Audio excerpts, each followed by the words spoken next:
Hello friends, मैं आप सब लोगों का अपने इस एजुकेशनल चैनल पे हार्दिक अभिनंदन करता हूं। फ्रेंड्स, जैसा कि आप सबको मालूम है कि आप लोगों का अर्धवार्षिक परीक्षा चल रहा है, तो आज की इस कड़ी में हम लोग बात करने वाले हैं क्लास 6 के सामाजिक विज्ञान के प्रश्न पत्र के बारे में, और मैं आप लोगों को पूरा कंप्लीट इसका आंसर बताने वाला हूं, तो वीडियो के अंत तक ज़रूर बने रहें। बढ़ते हम अपने क्वेश्चन की और उसको समझने का प्रयास करते हैं। देखिए, आपके सामने क्वेश्चन कुछ इस प्रकार से दिखता है, 6 महीने का दिन और 6 महीने का रात कहाँ होता है, तो इसका आपका राइट आंसर हो जाएगा ध्रुव पर। बढ़ते हम अपने अगले क्वेश्चन की और उसको समझने का प्रयास करते हैं।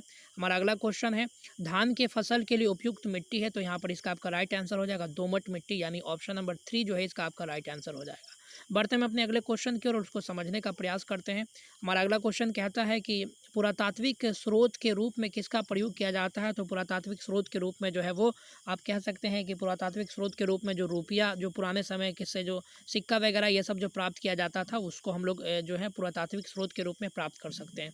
बढ़ते हम अपने अगले क्वेश्चन की ओर, अवशेषों के प्राचीनता का निर्धारण किस विधि से किया जाता है, तो कार्बन 14 संश्लेषण विधि।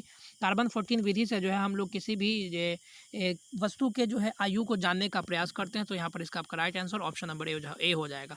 बढ़ते हम अपने अगले क्वेश्चन की ओर उसको समझने का प्रयास करते हैं। हमारा अगला क्वेश्चन कहता है कि रिक्त स्थानों की पूर्ति कोष्ठक में दिए गए शब्दों से कीजिए। तो देखिए, महात्मा बुद्ध ने अपना प्रथम उपदेश बोध गया में दिया था। उसके बाद जो है हम कह सकते हैं कि 23 डिग्री उत्तरी अक्षांश को जो है वो आप यहाँ पर आप कह सकते हैं कि कर्क रेखा कहते हैं। उसके बाद बढ़ते हैं अपने अगले क्वेश्चन की और अगला क्वेश्चन हमारा कहता है, नियम एवं कानून बनाने का कार्य जो है वो व्यवस्थापिका करती है, तो यहाँ पर आपका इसका राइट आंसर जो है व्यवस्थापिका हो जाएगा।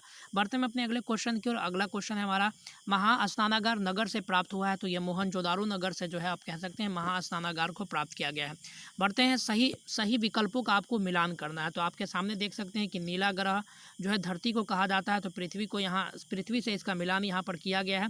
उसके बाद अगर हम लोग देखते हैं कि यहाँ पर 0 डिग्री देशांतर रेखा की अगर बात कर ले, तो 0 डिग्री देशांतर रेखा जो है वो प्रधान 0 डिग्री देशांतर रेखा की अगर हम लोग बात करते हैं, तो प्रधान मध्याह्न रेखा आप कह सकते हैं। सबसे गहरा महासागर जो है वो प्रशांत महासागर है। चुनी गई सरकार लोकतंत्र में ही होती है, तो यहाँ पर आप देख सकते हैं इसका ये आंसर है।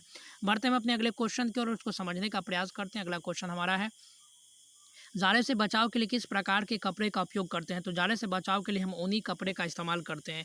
बढ़ते हैं अपने अगले क्वेश्चन की ओर। अगला क्वेश्चन आपका, पशुपालन से मानव को क्या क्या लाभ हुआ है, तो पशुपालन से मनुष्य को मांस, दूध, गोबर एवं अन्य सुविधाएं जो है वो प्राप्त होती हैं। अगला क्वेश्चन है आपका, एक घरेलू कामगार महिला कौन कौन से कार्य करती हैं, तो खाना पकाने का, कपड़ा धोने का, बर्तन धोने का, घरों की साफ सफाई इत्यादि करने का काम जो है एक घरेलू कामगार महिला जो है वो करने का काम करती है। अगला क्वेश्चन हमारा है, गांव के लोग जीवन यापन के लिए कौन कौन से कार्य करते हैं, तो गांव के लोग जीवन यापन के लिए मुख्य रूप से आप कह सकते हैं कि गांव के लोग जीवन यापन के लिए खेती करते हैं, पशुपालन, मछली पालन, मुर्गी पालन, मजदूरी इत्यादि का काम करने का काम करते हैं। आरंभिक सभ्यता का विकास नदी घाटियों में ही क्यों हुआ था, तो देखिए सबसे पहले प्राचीन समय में जो नदी घाटियाँ हुआ करती थी, उसी के आसपास जो है वो विभिन्न प्रकार के फसलों का उत्पादन किया जाता था। साथ ही साथ पीने योग्य पानी भी जो है वो नदी घाटियों क्षेत्रों से ही प्राप्त होता था। इस वजह से जितने भी आरंभिक सभ्यता है उसका विकास जो है नदी घाटियों के समीप ही देखने को मिला है। अगला क्वेश्चन हमारा, इतिहास का अध्ययन क्यों आवश्यक है, इतिहास के अध्ययन से हमारे पुराने ज़माने के विभिन्न बातों के विषय में जानकारी मिलती है। पुरानी सभ्यता और संस्कृति है, साथ ही साथ किस तरीके से मानव सभ्यता ने समय के साथ विकास किया है उसकी जानकारी हम लोगों को प्राप्त होती है। अगला क्वेश्चन आपका, ग्राम पंचायत के प्रमुख कार्यों का उल्लेख करें, तो ग्राम पंचायत के कार्य यहाँ पर आपके सामने हैं कि ग्राम पंचायत के प्रमुख कार्य निम्न है। पहला, विभिन्न प्रकार के झगड़े का निपटारा करना, अलग अलग तरह के कानूनों का अनुपालन करना, लोगों को विभिन्न विभिन्न विधि की शिक्षा देना, साथ ही साथ लोगों की समस्याओं को सुनना, लोगों के लिए सभी प्रकार की पंचायती व्यवस्था का काम करना, साथ ही साथ जो सार्वजनिक हाट मेला इत्यादि होता है इनका आयोजन करवाना, और अगर विपत्ति या आपदा का कोई काम, आपदा का समय आता है तो उसमें भी जो है वो जो ग्राम पंचायत जो होता है वो उसमें मदद करने का काम करती है। बढ़ते हम अपने अगले क्वेश्चन की ओर। अगला क्वेश्चन हमारा कहता है, सौरमंडल से आप क्या समझते हैं, तो देखिए हमारे ब्रह्मांड में जो क्या है कि सूर्य के साथ लेकर के कई जो है ग्रहों का एक समूह है, जिसको सम्मिलित रूप से हम लोग सौरमंडल कहते हैं। इसमें बुध, मंगल, बृहस्पति, शनि, शुक्र, नेपच्यून और वरुण जैसे ग्रह यहाँ पर देखने को मिलते हैं।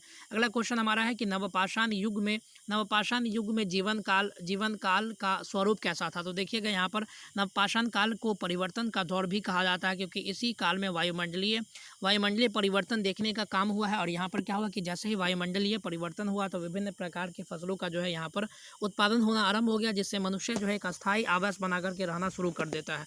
तो ये था फ्रेंड्स आपके सामने क्लास 6 का जो है वो ओरिजिनल क्वेश्चन पेपर। इसके जो और भी विषय बच जाते हैं उसको भी समय रहता आप लोगों को प्रोवाइड करवा दिया जाएगा। चैनल से जुड़े रहिए, मिलते हैं अगले वीडियोज़ में, तब तक के लिए धन्यवाद। God bless you all.